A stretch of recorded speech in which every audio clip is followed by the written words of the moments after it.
Chapter 26. Bloodlines of the Old World. The Language of Beasts.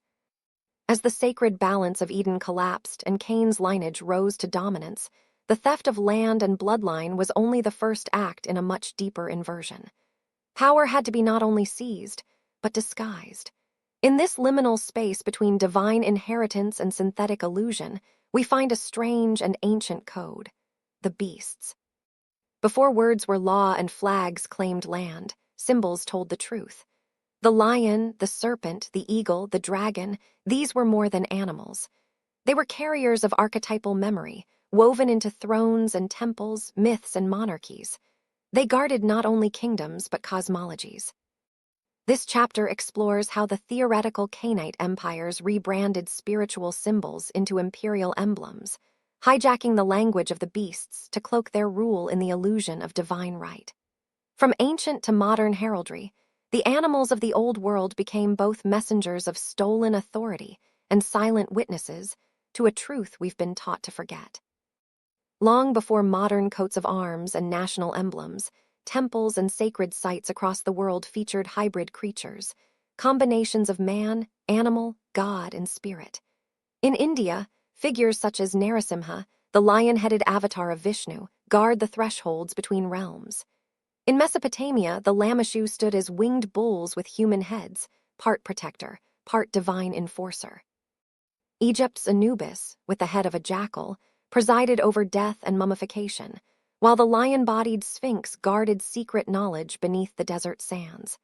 These were not decorative flourishes, but encoded representations of archetypal functions and ruling forces.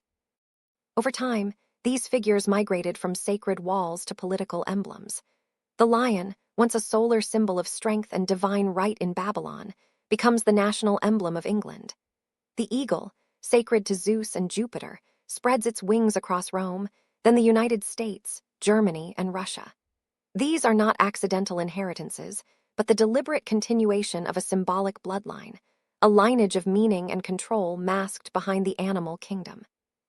In this sense, the ruling families of the post-Diluvian world adopted animal symbols not only to project strength, but to assert a divine lineage reaching back to pre-cataclysmic times. Within this interpretation, these animals are not simply metaphors for human traits. They are markers of origin stories, fragments of memory preserved in the language of myth. The unicorn, for instance, long associated with feminine purity and spiritual freedom, appears chained in Canada's national coat of arms, tethered beside the Lion of Britain. What does it mean that Canada's national identity features a mythical creature in bondage beside a colonizing beast? Symbols do not remain static. They are encoded with intention.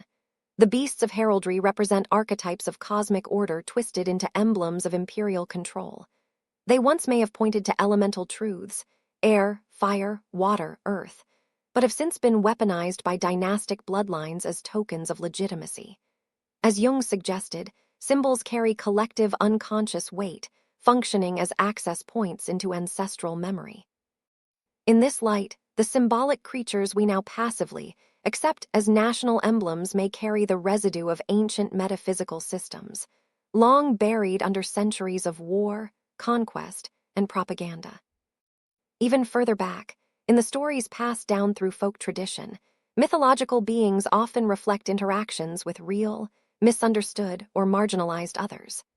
Legends of fauns, centaurs, mermaids, giants, or wild women living on the forest edge may have once reflected encounters with either genetically distinct human offshoots, spiritual beings, or uncolonized tribal peoples. Across Russia and the Caucasus, tales persist of the Almas, a wild, human-like creature believed by some to be a surviving hominid. One of the most striking cases involves Zana, a supposed Almas woman captured in 19th-century Abkhazia, who was kept as a village servant and bore children with local men. Genetic analysis of her supposed descendants reveals high sub-Saharan African ancestry, an anomaly for the region. Whether literal or symbolic, these stories suggest that the boundary between beast and human, myth and memory, empire and exile, may not be as fixed as modern frameworks would like us to believe.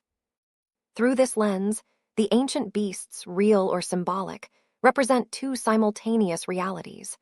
First, they serve as visual sigils of bloodlines, projecting the spiritual and hereditary legitimacy of rulers.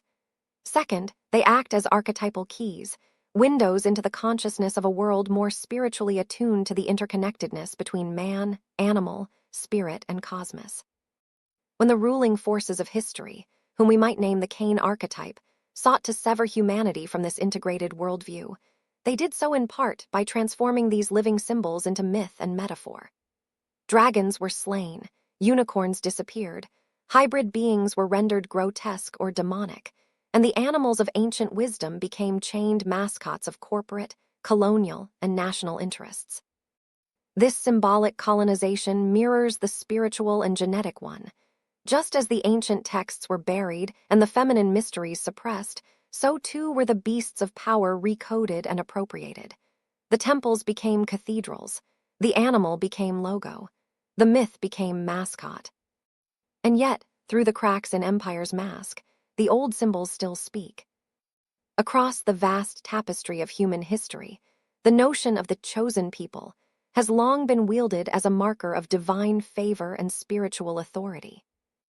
Yet this designation, too often narrowly confined to a single lineage or nation, may obscure a far richer truth: that the original chosen were not isolated to one land, but were instead a global constellation of indigenous peoples.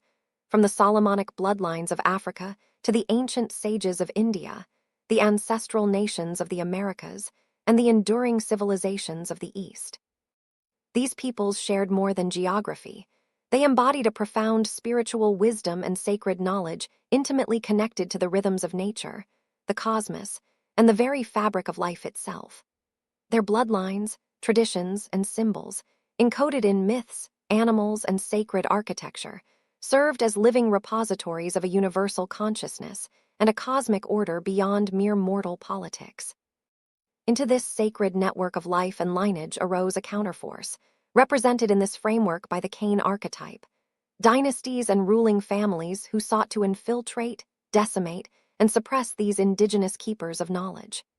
Through conquest, colonization, and cultural erasure, they fractured these interconnected lineages, severed the transmission of wisdom, and rewrote history to legitimize their rule.